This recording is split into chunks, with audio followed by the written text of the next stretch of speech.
Antonio has issued a tornado warning for southeastern Lee County until 8:15 p.m. Central Daylight Time.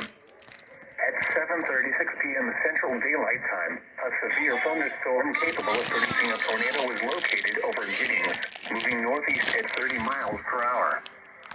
Hazard: tornado and quarter-size hail. Source: radar indicated rotation. Impact: flying debris will be dangerous to those caught without shelter. Mobile homes will be damaged or destroyed. Damage to roofs, windows, and vehicles will occur.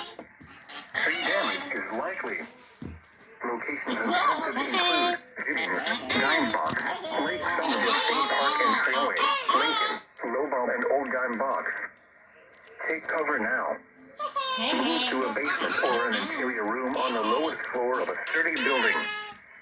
Avoid windows. If you are outdoors, in a mobile home, or in a vehicle, move to the closest substantial shelter and protect yourself from flying debris.